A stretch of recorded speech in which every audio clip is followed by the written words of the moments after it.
Yeah, so I think that what's happened recently actually goes back a little bit before 2014. So how many people have heard of Aaron Swartz? Yeah, so everybody's heard of Aaron Swartz. Okay, so when Aaron died, as I said, he was the one that got me into this movement. As anybody who's close to somebody who commits suicide feels, obviously we all felt responsible for that death. And that kind of threw me into really an insane level of energy to try to pick this issue up. We started on the year anniversary of his death. We organized a group to walk across New Hampshire. So he died on January 11th, which means we wanted to walk across New Hampshire 190 miles in January. New Hampshire is one of the coldest states in the United States, so in the most freezing weather possible, we would walk across the state protesting or raising awareness around this issue in New Hampshire, because New Hampshire is the critical first primary, to begin to raise awareness around this issue so that by the time presidential candidates came up there, people were talking about this issue. And that was the New Hampshire Rebellion, which has been enormously successful in injecting this issue into the presidential debate in New Hampshire right now, even especially among Republicans. So Lindsey Graham has become the leading sort of campaign finance Republican now, as he laments a system where you have to get the permission of 50 families to run for president in the United States, and hates the decision in Citizens United, which created the super PACs, indirectly created the super PACs. So that's been an enormously successful effort to try to bring attention at the presidential race. What we tried to do last year was to try to figure a strategy around Congress. And the idea was to run an experiment in 2014 to see if we spent big in a diversity of races, whether we could demonstrate that that would flip voters enough to elect reformers. And if we could demonstrate that, then we would have a business model to go out to, the billionaires who are eager to reduce their own political power, and it turns out there are a lot of them, and ask them to fund a much bigger project in 2016 to elect a Congress committed to fundamental reform. So we ran in 8 races. We failed to demonstrate that we could flip voters on the basis of this issue. There are a number of reasons the data suggests why we failed. We were able to show pretty convincingly you could move a significant number of voters on this issue. But voters still didn't believe there was any real change that was going to happen. They couldn't see how one congressman was going to make a difference. So it wasn't like this became a really important reason for them to get involved and to vote. And also, we ran in partisan contexts, so people were always more interested in their own team winning than interested in having a reformer win. So that suggests that if we're going to do this, we have to do it differently. And what we've launched this year is a project in a non-election year to recruit members to commit to fundamental reform. We're like 70 votes short in the House. So if we can close that gap, imagine we get to just 20 votes in the House, then you begin to make it possible, give people a sense that we're within striking distance of winning this issue. And then you give presidential candidates a reason to talk about the issue, because now they're talking about something that could actually happen. And if it actually happened, if a presidential candidate was elected who actually did this, it would be the most important change since the Voting Rights Act in 1965. So that launched this May, and we've begun to recruit people, calling voters and calling members of Congress to get them to commit, and we'll see how far we can push that. So just to clarify, it's the lack of 70 seats to close that. In the House, that's right. Yeah. And what's the probability that this will become a salient issue for the 2016 election? Well, 6 months ago, I would have said low. There was no reason to think it would. But now I think it's almost certain to become a central issue in this election. And the reason is both leading candidates are most vulnerable on the basis of this issue, which is leading both leading candidates to try to talk about how they're going to solve this issue. So, obviously, Bill Clinton and Hillary Clinton and the Clinton Foundation have been attacked for the way in which they've allowed influence to at least seem to seep into government policy through private donations, especially foreign donations. That's created a very strong interest of the Clinton campaign to be as strong and clear about reform as they can be. And Jeb Bush is also going to find himself attacked by the same kind of influence game that has gone on in his family and in his own career, which will lead him to need to find a way to distinguish himself as committed to reform. And at the same time, you have this grotesque, almost circus of the primaries going on, where these people fling themselves across the country not to get voted on by voters, but to compete in primaries run by billionaires. So we talk about the Sheldon Adelson primary, a man who will spend at least $100 million in this election supporting a president, probably closer to $300 million supporting a president. All these Republican candidates are going to kiss his ring to get his approval. The same thing with the Koch brothers. And increasingly, the base of the Republican Party is looking at this and finding it incredibly distasteful. Like the idea that this is how we run elections strikes no one as making sense anymore. So I think there's a real opportunity in this election cycle to prime the issue and to get commitments from candidates to make the kind of change that could actually address it. And how do you balance that fine line between keeping us motivated for the momentum going forward for short-term results with, this vulnerable outcome long-term, this could go nowhere? How do you manage this? How can we support you from London? Well, I get how people, think it's so hopeless they can't engage in it. They can't do anything about it. I feel like I was committed to this project now in a way that I can't get out of it.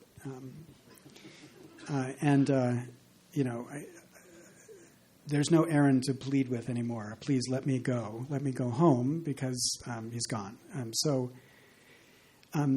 In my view, I don't really care whether it's possible or not. But even if it's impossible, it's a fight that has to happen because the reality is the American government cannot govern anymore, period. It's not that it can't govern in exactly the right way. It just can't govern. It's not a left-right issue. When the Republicans get control, they will find it just as impossible to govern as when the Democrats have control. And this is, in a certain sense, a product of our constitutional design. Unlike the British system, we don't have a majority that can actually guarantee a period of governance. We have this checks and balances system. But that checks and balances system has been so distorted by this overlay of concentrated funding that it just can't govern. So every important issue we cannot address sensibly. And this is not just a problem for America. Climate change is not a problem that's local. It's international. We will not pass climate change legislation until we address this problem. Healthcare, the growth of the economy, our crazy IP policy, all of these crazy exports that we do, like the trade policy and IP policy, is a function of this problem. So it might or might not be impossible. I'm actually more optimistic about addressing this, solving this in the next 5 years now than I've ever been. But whether that's true or not, I think one has to recognize it's the most important problem facing the country, the democracy, and this is not an insignificant democracy in the world. So I want to open up to the media, but just really quickly, how many of you have seen the movie The Internet's Own Boy? Yeah? So remember last summer, Innotech, as we over here on this side of the pond wanted to do something for the Internet's Own Boy. Rohan and I ran an event, Tech versus Brains, at the Houses of Parliament around tech eradicating jobs. And then we ran an event following up on that around ethical hacking called Legislating LulzSec. Two very different issues, but again, asking the same questions around prosecutorial overreach. So what did affect America, that story, that very, very tragic story did affect everyone here in London, and we were all very upset and rose behind that to support you. And so that is my aim with tonight, to get all of you on board to spread this mission. I'd like to ask Milo Yiannopoulos of Sky with a few questions. Milo, say hi. I followed your analysis for a few years and have been quite happy to read a lot of what you wrote about copyright and intellectual property. But I find the analysis this evening extraordinary. Your talk is called Corruption in America, but you haven't established any corruption, really. What you've done is paint a picture of a mature representative democracy. That's how representative democracy really works. And if you wanted to, go for an option like a Greek direct democracy or whatever, you haven't really made the case for that. My question is is really, would you be happy with a greater input in policy making from regular people, simply because both in the UK and the US, we have a situation where the political elites, the people that you call the Tweedists, people who run the country, don't necessarily share the values of regular population, which I understand is one of the central tenets of your argument. But it cuts both ways. For example, ordinary people, as a majority, support the death penalty. Ordinary people in this country don't want further immigration to the country. I heard a number of sort of anti-Republican dog whistles in your speech, although you were making efforts to be even-handed. I heard a number of these dog whistles. Are you really comfortable with a world in which the policy is created by the sort of direct democracy that you're advocating? Because it seems to me that you're going to create a world that you won't really particularly like the look of very much. So my question is, how comfortable are you really going to be, creating a world where the general public don't necessarily conform to your views on climate change, on a variety of different things, the death penalty, immigration, all sorts of stuff? So I appreciate the question because it really helps me to understand what was not understandable, because you missed a pretty basic point, right? I'm not for direct democracy. Nothing I said supported the idea of direct democracy. I'm for representative democracy. And what I tried to describe by describing this Tweedism corruption is a process that defeats representative democracy. So in the white primary in Texas, would you say that's a representative democracy if you exclude black people from the only primary that matters in selecting the representatives? That's a corruption. No, but you use black people as an example of discrimination in primaries. But of course, black people are overwhelmingly not in favour of abortion, which presumably you are. No, but just be precise in the question I've asked you. Just be precise in the question I've asked you. Is that a corruption of representative democracy? I wouldn't use the word corruption. Okay, I understand you might have a different way of understanding the word corruption, but in fact, the classical meaning of corruption can predicate of both individuals and institutions. And when they said the British Parliament was corrupt in the 18th century, they were not talking about corrupt individuals. They were talking about corrupt institutions. So you might not speak that way, but the classical use of the word is exactly that meaning. And in that sense, the white primary was a corruption of representative democracy in Texas. I don't think anyone's defending that. But what you do simultaneously, while you suggest, while you suggest that black people are a perfect example, the kind of constituencies underrepresented by your democracy, you also kind of have these, these sort of dog whistles of liberal and democratic policy ideas that would not be represented in a policy where everyone had what you call an equal vote. Yeah. So I completely agree that I have preferences that I'd like to see our government enact. But I also, but I completely believe that the policies I don't want to be enacted are also blocked by the corruption of this process. So, for example, Republicans want smaller government, or at least they say they want smaller government. When Al Gore was vice president, Al Gore proposed the deregulation of the telecommunications industry. His chief lobbyist took this idea to Capitol Hill. As the chief lobbyist reported back to me, the reaction they got from Capitol Hill was, hell no, if we deregulate these guys, how are we going to raise money from them? So the point that Republicans are increasingly recognizing is that this system of funding builds in a bias in favor of big government because it makes it easier to raise money if you have a big government. So I don't have a preference for smaller government, but what I do have a preference for is a system where the side that wins gets to implement their policies. And then we can have an argument in the democratic way. I do, yes. I hope I don't get heckled. So the American investor Peter Thiel talks about the many things that you talk about, but he's far more pessimistic about a possible outcome. So he was recently in London, interviewed by Niall Ferguson, and he says that people are scared of populist rule, they're scared of electoral reform, because he says in his view that if you have a populist party in power, you don't get good outcomes, you get bad outcomes, he says. How do we fix this? Would you agree with his rule? Is there a way around that? Yeah, so again, if by populist you mean more direct democracy, I'm against that idea. I favor representative democracy. I think after 226 years, we ought to try it for a couple of years and see how much good it can do, because we've never had it, right? We've had systematic denial of participation by critical segments of our society through the whole of American history. And now we have a really grotesque systematic denial of a critical part of the American public from representative democracy, and I think we should fix that. Now, if we fixed that,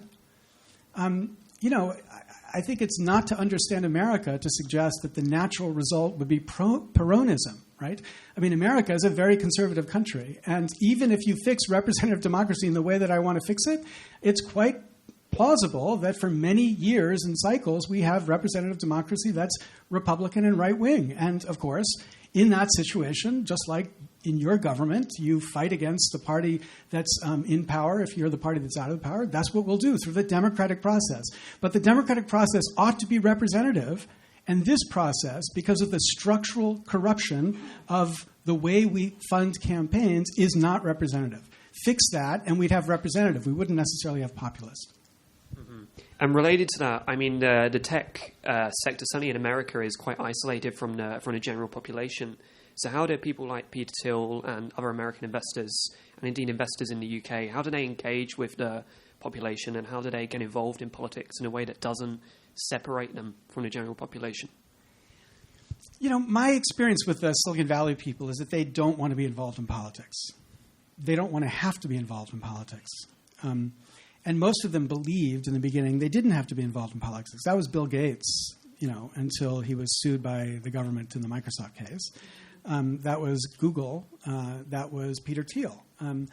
But the reality is politics has become so transactional in the United States that they realize they can't just sit back and do nothing. And many of them want to produce a system where, in fact, they don't have to do anything. They can just go on with their business and let politics take care of itself. So in in a really important way, you can think of the fight for network neutrality as analogous to the fight that I'm describing against Tweedism, right? Because network neutrality is the fight against the network owners having the power to pick and choose the content and applications that flow on the network. And we have lots of good theory about why that's bad for innovation and growth in the network. Well, Tweedism is the equivalent of the network owners. These are the people who have the power to pick and choose how the democracy develops. And in both contexts, what that does is make the system not responsive to the most effective democratic representative influence. And so, I think their ultimate goal would be to build a system where they could get out of trying to influence Washington, assuming that, that's even feasible. How do we get more experts? How do we get more quality in politics and policy? How do we get the people to stand that are worthy of it? How do we have people that can put out a narrative that is data-led, that is evidence-led, that is aspiring towards a greater level of civilization? Yeah, so, obviously my personal preference as a professor in an elite university is that government become more like, an economics, or, a sane economics department. But that's not what I'm trying to advocate for. I am happy to try to advocate for particular things you've described. For example, imagine a system where politicians were the kind of people we would respect, once again. Why aren't they that now? Well, if you imagine being recruited to a job where you're going to spend 30 to 70% of your time calling random people, asking them for money, not random people, of course, a very distinctive slice of America asking them for money, there's a whole bunch of people who would just say, I'm just not going to sign up for that job, period. So we don't, sorry to follow up, but we don't have that, and we still don't get the candidates.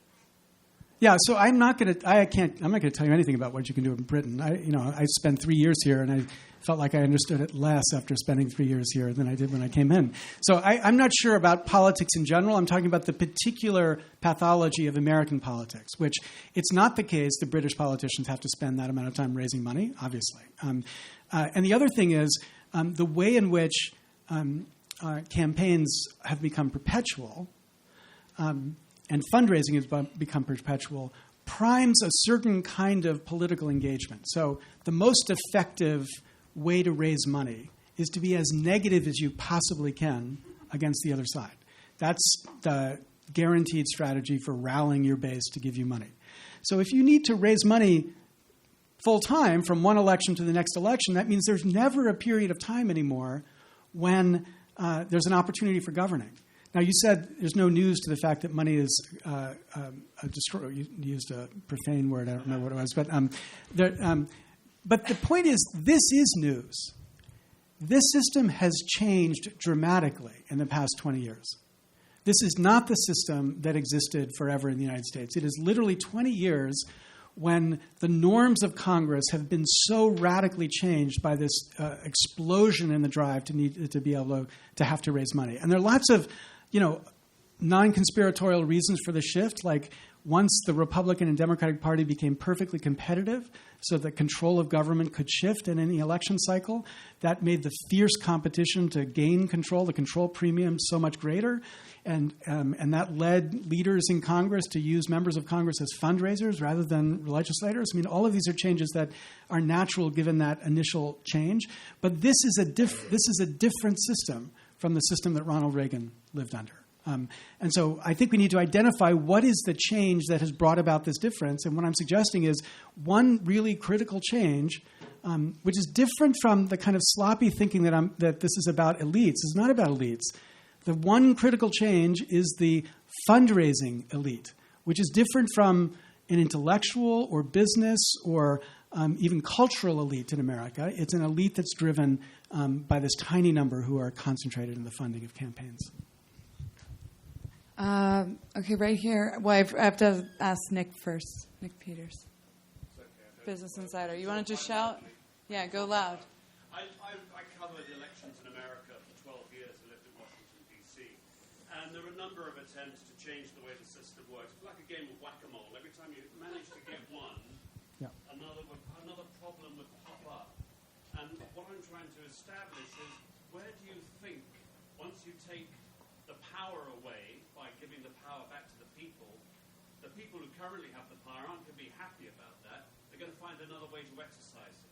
Have you considered that? And if so, what do you think is going to be the consequence? Yeah, so the strategy of reform for the past 40 years has been to reduce the amount of speech inside the system by picking the bad speech and trying to regulate against it. So soft money, corporate speech, all of this, the regulations where these people can't participate, and that's the way we're going to end the problem of money in politics. That was a stupid strategy.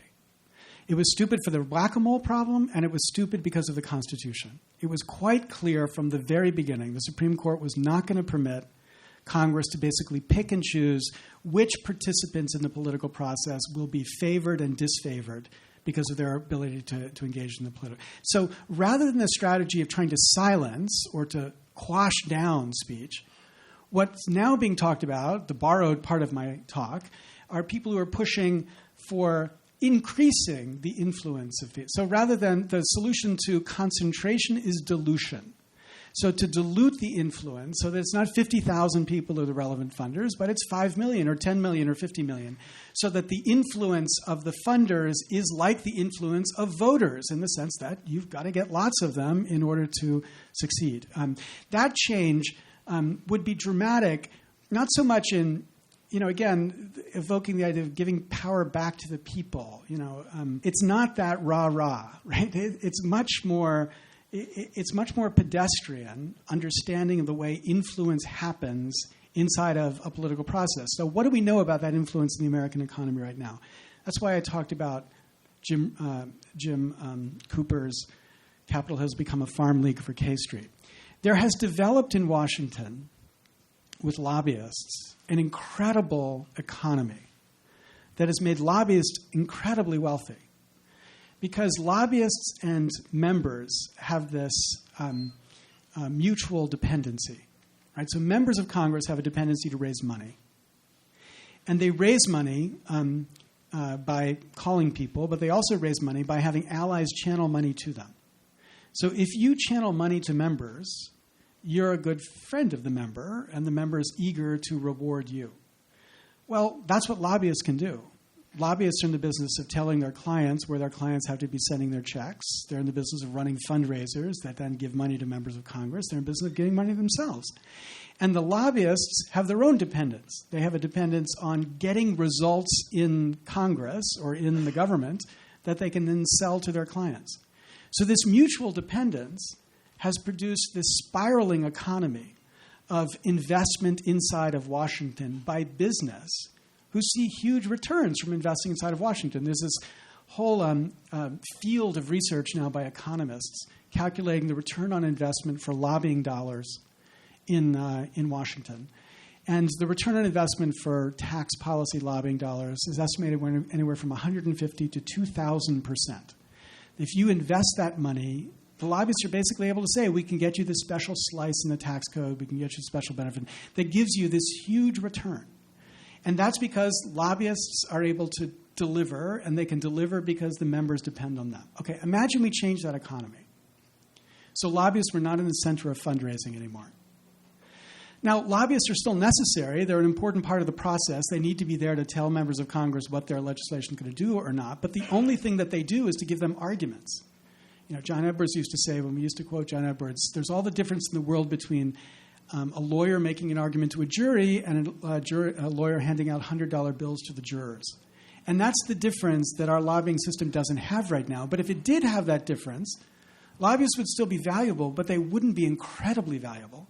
They would still be able to make money, but they wouldn't be able to make unbelievable amounts of money. They wouldn't be able to pay members of Congress an average salary increase of 1,542%. They wouldn't be able to give any of that return because they would become lobbying like lobbying has always been, which is a profitable but not a terribly profitable industry. So that means changing the way you fund campaigns changes the incentive for businesses to be investing inside of the Beltway. And they'll go back to, investing in the old-fashioned way, like make a better widget. That's what businesses are in the business of doing. If the return on investment is not high, they will invest where the return on investment is high. So none of this is about imagining the moral standards of corporate America changing. It's just imagining changing the incentives so corporate America doesn't have the same incentive to be investing as they do in the lobbying game, because the lobbying game won't be giving them the same returns because the members of Congress don't depend on the lobbyists as the members of Congress do right now. But what I didn't hear you talk about was actually the Supreme Court decisions, which led the path for all those things to become the problems that they are. So I just wanted to see if you could comment a bit on the Supreme Court instance, which is obviously not responsive to the political process. Yeah. So the famous case, which I don't talk about, and I've kind of made it a point not to talk about it in my talk because I know the question will come up and I can address it in a way that makes this point clear. Citizens United was obviously, I think, a bad decision. Not on the actual merits of the case, whether they should have been allowed to spend money to promote that film. I think the actual decision for the particular facts was fine. It's just the way the case was written opened it up for another court to say that you could give unlimited amounts of money to independent political action committees, and that's what created the super PAC. So it's a terrible decision. But the notion that on January 20th, 2010, the day before Citizens United was decided, somehow the American democracy was just humming along perfectly well, and the Supreme Court came along and killed it, is just incredibly naive, right? The democracy was already dead. The Supreme Court shot the body, but the body was already cold, right? So we have got to stop obsessing about the Supreme Court as the root cause to the failure of this democracy. The Supreme Court historically lives in la-la land for a limited amount of time, and they eventually find their way back. But they only find their way back to a true democratic position. And so the critical work that's got to be done here is not figuring out how you get 5 votes for some case. It's figuring out how you change the way you fund elections, which the Supreme Court can never do. It will require a statute by Congress. So my work, as distinct from 90% of the progressive groups out there that are constantly obsessing about Citizens United, the need for a constitutional amendment, blah, blah, blah, my work has been about trying to make people see that the underlying problem, the underlying corruption, is the way we fund campaigns.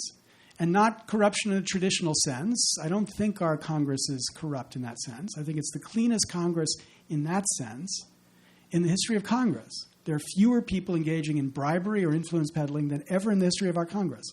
But it is much more devastatingly corrupted in this institutional sense. And in that institutional sense, we can only solve it by changing the way we fund elections, and that requires legislation, not a better Supreme Court. Next question. Mike Harris from the Athens. Can I posit a theory that there's also the globalization of corruption? So the Clintons work closely with the Saudi Arabian government. Putin works closely with Gerhard Schroeder. Romano Prodi, the former Italian premier, and Tony Blair work for the president of Kazakhstan. So a nice career option after you've been a leader of the European state is to go and work for some ghastly dictatorship in the former USSR. How do we stop the globalization of corruption, and how do we stop it being a career option for former politicians going to work for corrupt regimes? It's really uncomfortable to have to talk about this because, obviously I'm a Democrat. Obviously I think the leading candidate is going to be Hillary Clinton. But I have to confess I have an enormous amount of frustration with her husband, who, so since he was president, he has made $107 million in speaking fees. $107 million in speaking fees. He went to Nigeria and got $750,000 to give a speech in Nigeria, right? Now, Jimmy Carter also has a foundation.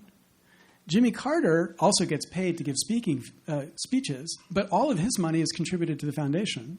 He doesn't get any of it himself. And his foundation, of course, doesn't spend its time in Nigeria getting money from the government. It spends its time criticizing governments like the Nigerian government. Now, I don't know what it was about the 90s that produced this generation of leaders around the world that just felt like being leaders entitled them to step out and to cash in. But it is universal. You're exactly right. And I think what's got to happen is that there needs to be a recognition that there's something deeply wrong with that model of leadership. Do we have to pay presidents more after they're president? I'd be happy to give them, 10 times their salary if that will stop them from engaging in this kind of behavior, because I think there's no justification for it. Yeah, so I think the Internet's going to be the essential tool to mobilizing the political campaign that will eventually bring about change, if in fact change is brought about. So it's the essential power of politics that the Internet will facilitate. And beyond that, I'm happy to see the Internet being used to hold people accountable, which obviously the Internet has enabled an incredible opportunity for that. You just think about the Snowden intervention that was only made possible by the way in which the Internet could be used to secure and to distribute information that otherwise wouldn't. So all of that's fantastic. But to reemphasize the point I tried to make in the beginning again with Milo, I am not interested in the Internet sort of creating the direct democracy dream. I do not want a world where we come home at night and sort of vote on the top issues that Congress should be addressing. Because we hire representatives for a reason, right? There is a reason why we separate ordinary life from political life. And it's not because you want, Harvard professors to control what happens. It's because ordinary people don't have the time, the attention, the opportunity to understand the issues in the way in which they would need to and be able to vote on those issues in a sensible way. Now, that's not because I believe they're not capable of doing it. So the type of process that's done in Canada, where you take random selections of citizens and you bring them together and you give them information, you allow them to deliberate, and then they make policy proposals for the government to consider, I think that's fantastic. And I think this kind of deliberative polling should be used in 1,000 contexts that it's not used right now. And I would love to see many more examples of that, bringing ordinary people into a deliberative process to figure out what the right answer is. But the idea that we should be turning government over to this perpetual poll by the people on the Internet, I just think doesn't make sense of this type of stuff. It's more open to corrupting influence than the existing representative system would be. And so that's why I love the internet, and the internet will save us, but there's too much of a good thing. It's Kathleen, and you mentioned in your talk that one of the reasons why this current system is maintained is because most people aren't aware that they don't have a vote in the green primary stage.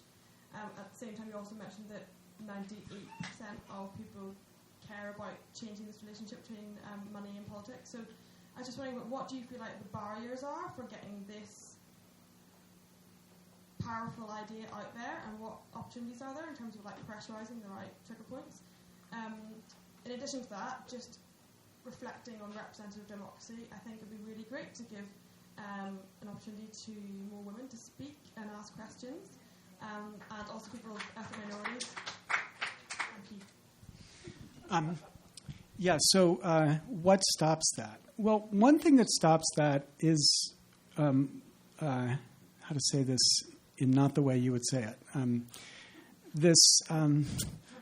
this kind of conventional view that what we've got now is just what the nature of a, quote, mature democracy is, end quote. It's not.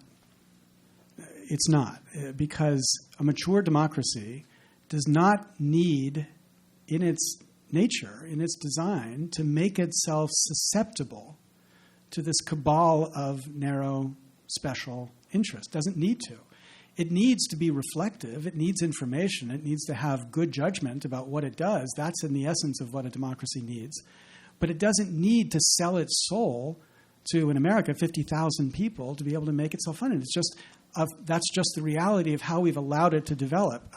But the more people talk about it as if this is just the nature of things, the harder it is for people to imagine that there could be a different nature. It's not the nature of things. It is completely possible to imagine changing, at least in a mature democracy like America, this system and reallocating the kind of influence, because in an important sense, this was not always the problem in American democracy. 50 years ago, this wasn't the problem. There was a different problem, like the ridiculous power in the Senate that the South had to block any reform that benefited African Americans. That was a different problem. But this problem hasn't been there forever. So I think part of it is giving people a sense. This is, I think, not part of it. This is all of it. Giving people a sense that there is change that could happen that would fix the problem everybody already sees. This is why this issue is so different from the copyright issues and the internet issues that I did before. And in that life, the challenge was to actually convince people that there was an issue. Like, to convince them they needed to worry about the fact that copyright went forever. Like, there was a reason why there's a problem in locking down culture through this kind of regulation. Because most people naturally, their intuition was, what's wrong with it? Why shouldn't Disney own Mickey Mouse forever? Like, why is there anything wrong with this? So the hard work was educating people about the problem and then motivating them to try to do something about it. This is a much simpler problem because everybody starts recognizing the problem. The only challenge is to give them a sense there's something you can do about it. And that challenge requires getting people to imagine how the system could be different and what the practical steps are that would bring it about to make it different. Could you extrapolate this argument to a global scale and say that richer countries also have a bigger impact on transnational institutions? Yeah. And there, of course, it's built into the architecture of those institutions. Right? It's not an accident that in the United Nations, it's the handful of rich countries that have stranglehold on what the United Nations can do in very important areas. That was the design. That was the necessary condition to getting sign-on to establish that. And I think that what we need to do in the second step is to get a better recognition of the need for this principle of equality at a global scale, right? Now, that's like my child's fight. I mean, it's not a fight that I'm going to be part of. The fight I'm part of is trying to get the principle of equality inserted into the fight about my own democracy. Because once it's framed like that, there is no more the cultural resources necessary to defend the inequality. Right? In Britain in 1800, if you had said, we ought to have equal voice in your. There would have been 1,000 resources that the, elite in Britain could rely on to defend the inequality.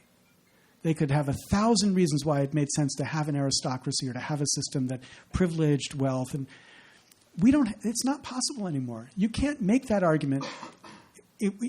As an argument, you can try to bring it about because it benefits you, but you can't make that as an argument.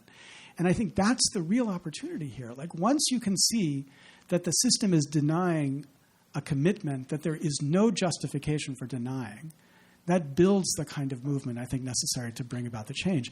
And then the other point about this, to relate it back to the Citizens United stuff, if you think about successful civil rights movements in the history of the United States, the only successful civil rights movements in the history of the United States have been unifying equality movements.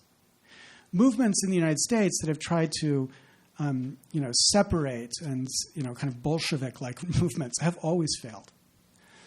And I think that's instructive if you think about this movement right now. There are people in this movement who are trying to say, the thing we ought to do is to talk about the people who should not be allowed to participate. Corporations, they're not persons, they should not, money is not speech, let's silence them. And then there's another part of the movement which is about, no, let's just try to achieve equality inside of the system. And I think the equality movement is one that is more generative, has more natural moral force to it, and therefore has the potential to be successful in a way that I think the Bolshevik version of this argument just can't in the United States. I mean, here in Britain, you tell me, but in the United States, it can't work. All right, last question. Best question. Well, wait a minute. We have to let Ben ask the question about the Constitution Convention. Yeah? Go ahead. First off, I'd like to say for my liberation, thank you, Mr. Lessig, for bringing this issue to the attention of the world and making it something that we can connect with. Second off, I'd like to ask, what is your opinion on the benefits and downsides of having a constitutional convention to try to make this part of the integral framework of the country? Yeah. America has this weird constitutional structure relative to the British conception of a constitution. Namely, we have this written constitution as opposed to a cultural constitution, and that written constitution is insanely difficult to amend. To amend the Constitution specifies two modes of amendment. One that says Congress can propose an amendment if 2/3 of Congress votes for it, and then 3/4 of the states have to ratify it, which means 38 states, which means one House in 13 states can stop any amendment to the Constitution. And when you look at the populations of different states, that means 5% of the United States has the veto power over any constitutional change. 5%. Okay. That's the only way amendment has ever happened, when Congress has proposed it and the states have ratified it. But when the Constitution was being drafted, 2 days before it was published on September 15th, George Mason noticed that the then draft for amending the Constitution gave Congress the exclusive power to propose amendments. And Mason stood up and said, well, what if Congress is the problem? What if the system has become corrupted and Congress can't be relied on to fix itself? So they created a second way to amend the Constitution. And the second way was to have the states call on Congress to convene a convention, which then has the power to propose amendments to the Constitution, which then have to be sent out to the states and be ratified in the same three-quarters-like way. So this is a mode of amending the Constitution that Congress can't control. Now, it's my view that's exactly what should happen right now, because I think there's almost, as much as I'm fighting for it, constitutional reform that's necessary here, Congress is never going to pass. It's absolutely zero chance that the United States Congress is going to propose an amendment to deal with the problems of Citizens United or anything like that. But if, in fact, you had a convention not controlled by Congress, that's certainly possible. I think that's almost likely that it would come out of the convention. Whether it passes or not is a separate question. So we've been pushing for this. But people pushing against the idea of the convention say, well, if you have a convention, what people call a constitutional convention, it could change the whole Constitution. And they point to the original constitutional convention that gave us our Constitution, and they point out that that convention changed the rules of ratification for amendments to the Constitution. So it violated the rules that it was given, And everybody fears that a constitutional convention today would do the same thing. But what they miss in that story is the convention that gave us our Constitution was a true constitutional convention. It wasn't called pursuant to any constitution. Congress didn't even call it. Congress ratified the call, but it was people getting together and doing what, at the time, people thought was the theory of governance, that, as Jefferson says in the Declaration of Independence, people have an unalienable right to alter or abolish their Constitution at any time. And so you can gather people together and say, okay, we tried this, it doesn't work, let's get rid of it, let's put a new Constitution in. And you don't have to follow the rules of the Constitution if you do that. You just have to be able to convince the people to follow you. Nobody is talking about that kind of convention today. What they're talking about is a convention that Article 5 says has the power simply to propose amendments. And it explicitly says those amendments are not valid unless they're ratified by 3/4 of the states. So, they could propose stupid amendments. They could propose crazy ideas, not like Congress hasn't proposed crazy ideas in the past. But they're not. It's not dangerous to propose crazy ideas unless there's some chance a crazy idea would be ratified. But again, if you think of the actual practical politics of a system where 13 houses in 13 states have the power to block any amendment, I think it's impossible to imagine a crazy amendment that would be added to this Constitution given that, really draconian check. And I obviously think that draconian check is wildly too restrictive of the opportunity of the government to update its Constitution, because then it's the Supreme Court that does all the updating rather than the democratic process. So Burke might have been right about the nature of a written Constitution. I think, as an American, I can't admit that, but he might have been. But the consequence right now is that we are in the middle of a corrupted institution that cannot fix itself, and we need to find a way around it, and I think the Article 5 Convention is the obvious way to do it. Thank you so much for coming out to this. Welcome. Thank you all so much for being here. It goes like this. There is no patch for ignorance. Welcome you. How many of you had heard that before? It is an equality problem. And protest, and legitimate protest.